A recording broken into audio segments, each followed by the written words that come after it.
hope that within the next 10 minutes, there will be something new for everyone in here. But first of all, who am I actually? Normally, I would introduce myself in person, obviously, but this is me. I'm a first-year PhD student who's previously done some research at 3T MRI primarily, and I've been working on quantitative MR spectroscopy, as well as quantitative MRI, such as myelin water imaging.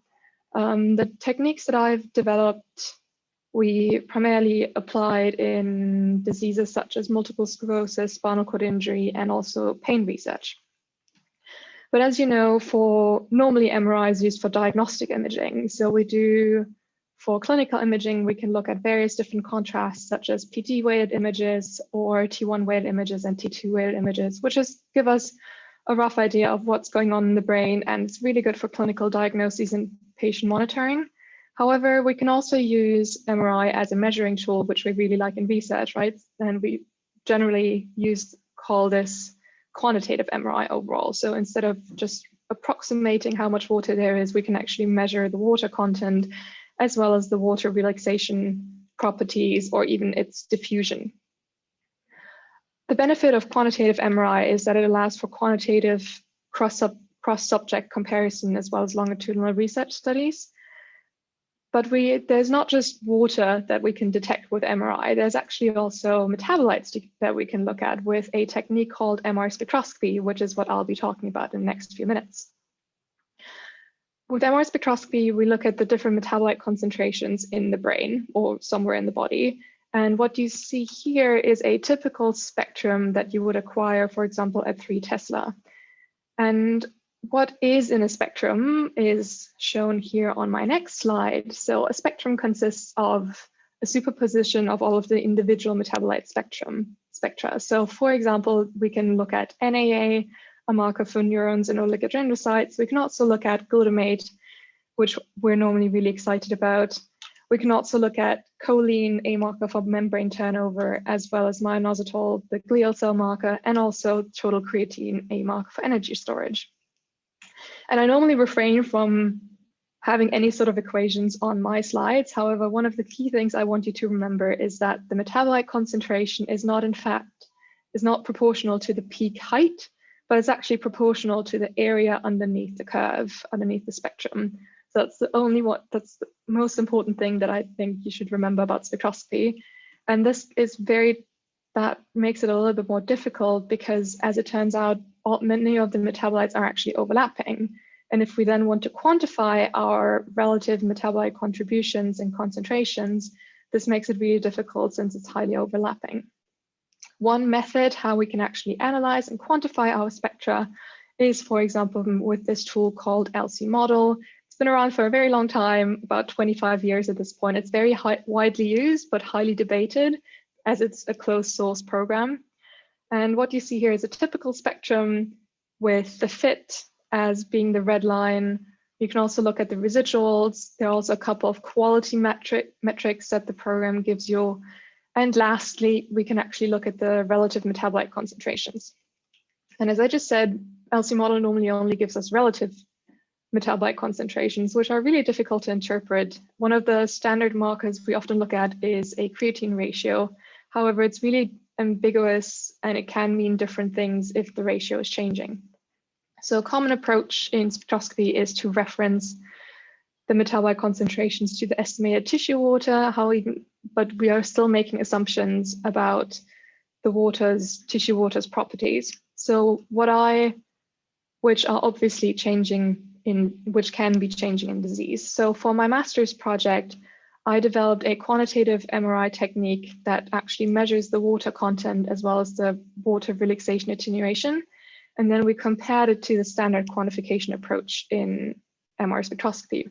And what we found that while there were different means for the metabolite concentrations, and we don't actually know what the ground truth was, there wasn't any variance.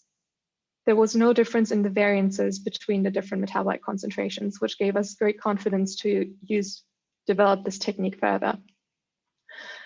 Most of the processing previously was done with in-house software, but very recently, within the last couple of months, there were 2 major software releases, One of them is based in MATLAB. The other one is integrated within FSL. So depending on if you're a Python person or a MATLAB person, there's something for all of you. However, do remember, if you choose to use these software tools for analyzing MR spectroscopy, they're fully automated, except for that you do require additional simulated basis sets. If you don't know how to do that, please do let me know, because they need to be tailored to the sequence and the MR spectroscopy acquisition that you used.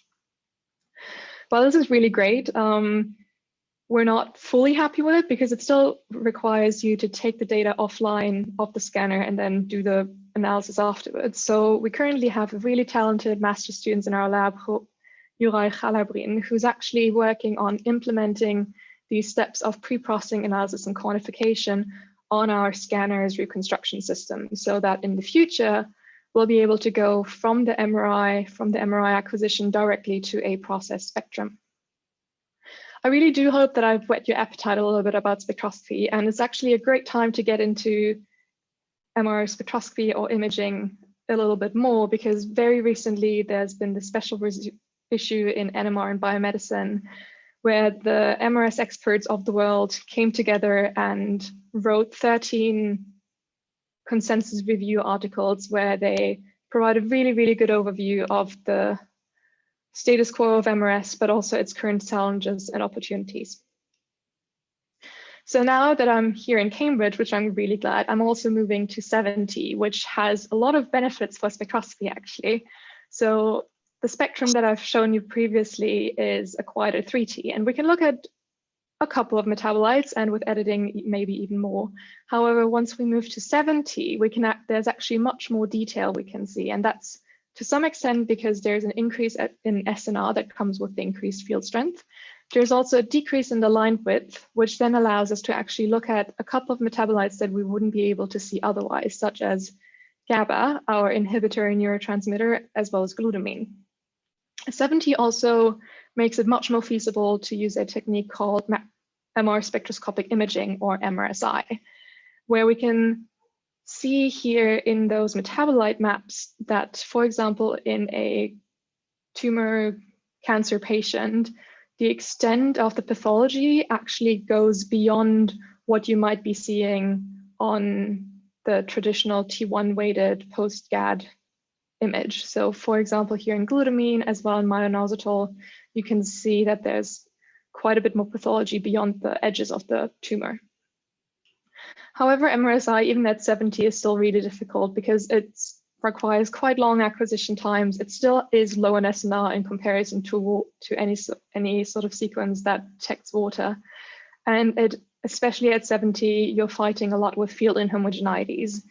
And for example, when we're trying to optimize B0 or B0, that's a process called shimming.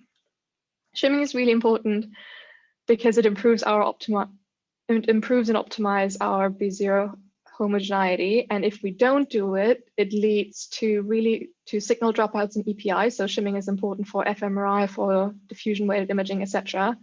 And in spectroscopy, it leads to broader line widths. So the beauty that we would get with a typical high quality 70 spectrum goes away if we don't do a good shim. So it actually, your SNR decreases and your line widths get broader. So you lose a lot of the spectral resolution. In practice, there are several different shimming approaches.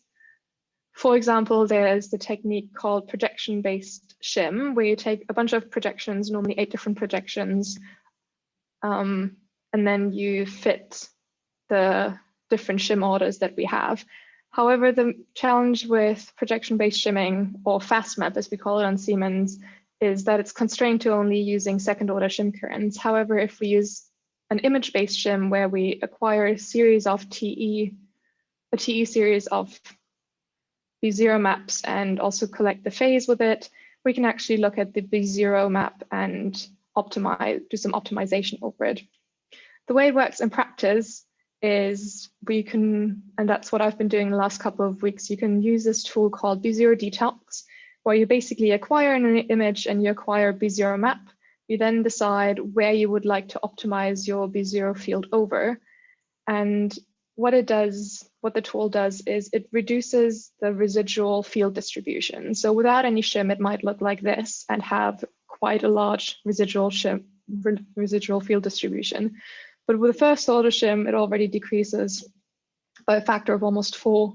And then with even any higher order, the field distributions reduce more. So as you see, there are a couple of things that are really important for MRSI, and that's just one of the few things.